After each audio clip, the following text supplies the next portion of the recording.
নমস্কাৰ মই এপলিনা টাইমলৈ স্বাগতম জনাইছো আৰু এই মুহূৰ্তত আন এটা খবৰ লৈ আহিছো চতিয়াৰ এখন ধাবা আৰু এই ধাবাখনত চাৰি যুৱতীয়ে এনে কি কাম কৰি আছিল যাৰ বাবে এতিয়া শ মহিলাই ৰুদ্ৰ ৰূপ ধাৰণ কৰি ৰাজপথলৈ ওলাই আহিছে এফালে আৰক্ষী উপস্থিত হৈছে আৰক্ষীয়ে গ্ৰেপ্তাৰ কৰিছে ধাবাখনৰ মালিক হেমন্ত মেছক কিন্তু প্ৰকৃততে চতিয়াৰ সেই ধাবাখনত কি এনে কাৰ্যকলাপ চলে যাৰ বাবে ৰাইজ ওলাই আহি ৰাজপথত প্ৰতিবাদ সাব্যস্ত কৰিছে লৈছো এই মুহূৰ্তত টাইমৰ দৰ্শকৰ বাবে ডাঙৰ খবৰ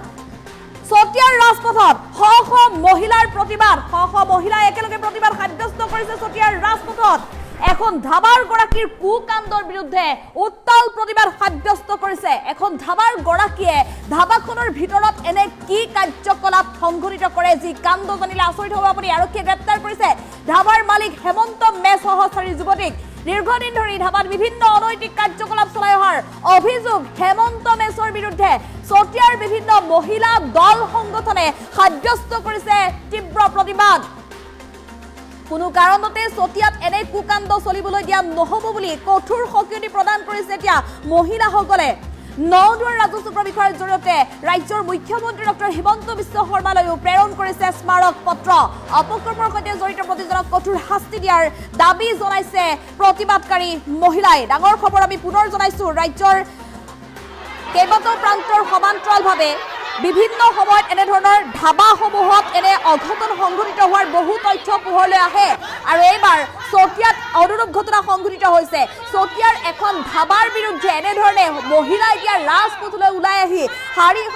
মহিলা এনে ধৰণে ৰাজপথলৈ ওলাই আহি প্ৰতিবাদ সাব্যস্ত কৰিছে দৃশ্যাংশ মন কৰক এইসকল শ মহিলা এনে ধৰণে ৰাজপথলৈ ওলাই আহিছে আমি ফুল স্ক্ৰীনৰ সহায়ত ভিজুৱেল দেখুৱাবলৈ অনুৰোধ জনাইছো যিহেতু তীব্ৰ প্ৰতিবাদ সাব্যস্ত কৰিছে চতিয়াত এইসকল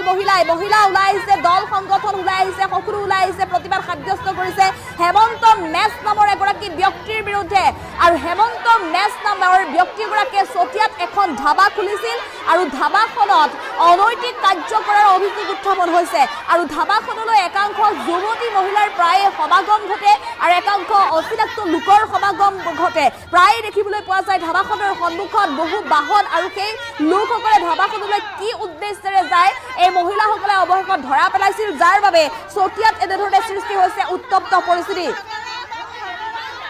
আৰু চতিয়াত এনেধৰণে দিনৰ ভাগতে উৎকট গৰমৰ মাজতো তীব্ৰ প্ৰতিবাদ সাব্যস্ত কৰিবলৈ ওলাই আহিছে শ মহিলা একেলগে মহিলাসকলে প্ৰতিবাদ সাব্যস্ত কৰিছে বিভিন্ন দল সংগঠন ওলাই আহি প্ৰতিবাদ সাব্যস্ত কৰিছে যিহেতু এই ধাবাখনত যিসমূহ অনৈতিক কাৰ্য সংঘটিত হোৱাৰ অভিযোগ উত্থাপন কৰিছে এই অনৈতিক কাৰ্যই চতিয়াৰ এক প্ৰকাৰ সামাজিক পৰিৱেশ বিনষ্ট কৰা বুলি অভিযোগ উত্থাপন কৰিছে কেৱল ইমানেই নহয় নৱপ্ৰজন্মৰ যুৱক যুৱতীসকলক বিপথে পৰিচালিত কৰিব বিচৰা বুলি অভিযোগ উত্থাপন হৈছে এতিয়া ধাবাখনৰ মালিক হেমন্ত মেছৰ বিৰুদ্ধে চাৰি যুৱতীক ইতিমধ্যে আৰক্ষীয়ে গ্ৰেপ্তাৰ কৰিছে চাৰি যুৱতীৰ সৈতে ধাবাখনৰ মালিক হেমন্ত মেছকো ইতিমধ্যে আৰক্ষীয়ে গ্ৰেপ্তাৰ কৰিছে বুলি জানিব পৰা গৈছে চাৰি যুৱতী ক'ৰ পৰা আহে এই চাৰি যুৱতীক প্ৰায়ে ৰহস্যজনক অৱস্থাত দেখিবলৈ পোৱা যায় ধাবাখনৰ ভিতৰত কিন্তু চাৰিগৰাকী যুৱতীয়ে প্ৰকৃততে কি কাম কৰিবলৈ আহে হেমন্ত মেছ আৰু চাৰি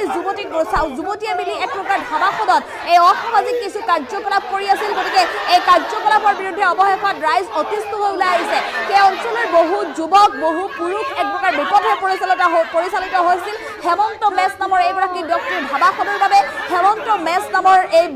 ব্যক্তিগৰাকীৰ ধাবাখনত থকা চাৰি যুৱতীৰ বাবে যাৰ বাবে অৱশেষত আৰক্ষীৰ ওচৰত এজাহাৰ দাখিল কৰিলে এইসকল মহিলাই আৰু দল সংগঠনে প্ৰতিবাদ সাব্যস্ত কৰি এনেদৰে ওলাই আহিছে হেমন্ত মেছক কেৱল আৰক্ষীয়ে গ্ৰেপ্তাৰ কৰিয়ে নহব বিহিত ব্যৱস্থা গ্ৰহণ কৰিব লাগিব চাৰি যুৱতীক কেৱল গ্ৰেপ্তাৰ কৰি আৰক্ষীয়ে ৰাজ্য সামৰিলে নহব ব্যৱস্থা গ্ৰহণ কৰিব লাগিব চতিয়াত এনে অনৈতিক কাৰ্য সংঘটিত হ'বলৈ কেতিয়াও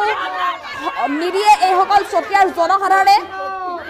এনেধৰণে এতিয়া তীব্ৰ প্ৰতিবাদ সাব্যস্ত কৰিছে আমি পুনৰ জনাইছো চতিয়াৰ ৰাজপথত শ মহিলাই প্ৰতিবাদ সাব্যস্ত কৰিছে এখন ধাবাৰ গৰাকীৰ কুকাণ্ডৰ বিৰুদ্ধে উত্তল প্ৰতিবাদ হেমন্ত মেছ প্ৰকৃততে কোন হয় কাৰ আশীৰ্বাদ পুষ্ট হেমন্ত মেছ যাৰ বাবে চতিয়াৰ দৰে এটা স্থানত এনেধৰণে এখন ধাবা খুলি অনৈতিক কাৰ্য কৰি আহিছিল আৰু আৰক্ষীয়ে এতিয়া গ্ৰেপ্তাৰ কৰিছে ধাবাৰ মালিক হেমন্ত মেছ সহ চাৰিগৰাকীকৈ যুৱতীক দীৰ্ঘদিন ধৰি বিভিন্ন অনৈতিক কাৰ্য এই ধাবাখনতে সংঘটিত হৈ আহিছিল কাৰ্যকলাপ চলাই অহাৰ অনৈতিক কাৰ্যকলাপ চলাই অহাৰ অভিযোগ উত্থাপন হৈছে এতিয়া হেমন্ত মেছ নামৰ ব্যক্তিগৰাকী মালিকগৰাকীৰ বিৰুদ্ধে ধাবাৰ মালিকগৰাকীৰ বিৰুদ্ধে চতিয়াৰ মহিলাসকল ওলাই আহিছে মহিলা দল সংগঠন ওলাই আহিছে প্ৰতিটো প্ৰান্তৰ পৰা ওলাই আহিছে নৱপ্ৰজন্মক বিপথে পৰিচালিত কৰা হেমন্ত মেছৰ বিৰুদ্ধে এতিয়া অভিযোগ উত্থাপন কৰি তীব্ৰ প্ৰতিবাদ সাব্যস্ত কৰিছে শীঘ্ৰে হেমন্ত মেছৰ বিৰুদ্ধে কঠোৰ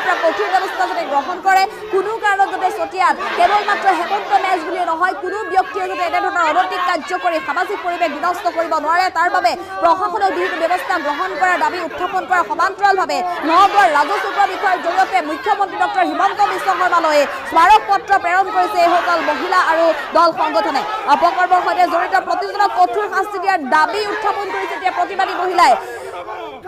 আৰু এই ধাবাখনত প্ৰকৃততে কি এনে ঘটনা সংঘটিত হৈ আছিলে আপুনিও জানিলে আচৰিত হ'ব শুনি লওক এইসকল প্ৰতিবাদকাৰী কি কৈছে মন্তব্য আছে আমি মন্তব্য আগবঢ়াবলৈ চেষ্টা কৰিম ক'বলৈ লাজ লগা বিষয় গতিকে আমি ওলাই আহিছোঁ সহ্য কৰিব নোৱাৰি আমি ওলাই আহিছোঁ গতিকে ওলাই আহিলেই দেখোঁ ওচৰতে স্কুল আছে ব্লক আছে সেইফালেদি নানান মানুহ অহা যোৱা কৰি থাকে সেইটোবোৰ জেগাত ইমানেই বেয়া ব্যৱসায় কৰে নহয় তাত মানে মদ ভাঙৰ পৰা নাৰী ব্যৱসায় পৰা আদি কৰি সকলো তাতে চলে গতিকে আমি গম পাইছোঁ গম পাই আমি এইবিলাক নিমাত হৈ থাকিব পৰা নাই আমি ওলাই আহিছোঁ এই ব্যৱসায় বন্ধ হ'ব লাগে আৰু এই আমি চাই থাকিব নোৱাৰোঁ এই গাঁও অঞ্চল ওচৰতে গোটেই মানে মানুহৰ পৰিৱেশ আছে গতিকে সেই পৰিৱেশটো শেষ হৈ যাবলৈ আমি দিব নোৱাৰোঁ আমি জানিছোঁ যেতিয়া ওলাই আহিছোঁ আৰু এই ব্যৱসায় বন্ধ কৰিব লাগে আমি ইমান আমি কৈ আছোঁ আৰু কোৱাৰ পিছতো যেতিয়া মনা নাই নামানাৰ কাৰণে আমি গোটেই সমদল হৈ ওলাই প্ৰশাসনে ষ্টেপ লৈছে তেওঁক ইতিমধ্যে এৰেষ্ট কৰিছে বুলি গম পাইছোঁ আৰু ঘৰত এতিয়া তলা লগা অৱস্থা আৰু বহুত টকা ঘটিলে আৰু বহুত সৰু সৰু ল'ৰা ছোৱালী কলেজৰ ল'ৰা ছোৱালী আহি তাত সোমাই থাকে গতিকে ঋতুমণি দেৱী তেওঁক এৰেষ্ট হৈছে বুলি আমি গম পাইছোঁ গতিকে তেওঁক এৰেষ্ট কৰি নি আকৌ এৰি দিলে নহ'ব মুঠতে বন্ধ কৰিব লাগিবই এইটো ব্যৱসায় বন্ধ কৰিব লাগিবই আমি মানি নলওঁ আৰু তেওঁক যেতিয়ালৈকে বন্ধ নহয় তেতিয়ালৈকে আমি এয়া চলাই থাকিম কি ক'ম ক'বলৈ লাজ লগা বিষয় গতিকে আমি ওলাই আহিছোঁ সহ্য কৰিব নোৱাৰি আমি ওলাই আহিছোঁ গতিকে ওলাই আহিলেই দেখোঁ ওচৰতে স্কুল আছে ব্লক আছে সেইফালেদি নানান মানুহ অহা যোৱা কৰি থাকে সেইটোবোৰ জেগাত ইমানেই বেয়া ব্যৱসায় কৰে নহয় তাত মানে মদ ভাঙৰ পৰা নাৰী ব্যৱসায় পৰা আদি কৰি সকলো তাতে চলে গতিকে আমি গম পাইছোঁ গম পাই আমি এইবিলাক নিমাত হৈ থাকিব পৰা নাই আমি ওলাই আহিছোঁ এই ব্যৱসায় বন্ধ হ'ব লাগে আৰু এই আমি চাই থাকিব নোৱাৰোঁ এই গাঁও অঞ্চল ওচৰতে গোটেই মানে মানুহৰ পৰিৱেশ আছে গতিকে সেই পৰিৱেশটো শেষ হৈ যাবলৈ আমি দিব নোৱাৰোঁ আমি জানিছোঁ যেতিয়া ওলাই আহিছোঁ আৰু এই ব্যৱসায় বন্ধ কৰিব লাগে আমি ইমান আমি কৈ আছোঁ আৰু কোৱাৰ পিছতো যেতিয়া মনা নাই নামানাৰ কাৰণে আমি গোটেই সমদল হৈ ওলাই প্ৰশাসনে ষ্টেপ লৈছে তেওঁক ইতিমধ্যে এৰেষ্ট কৰিছে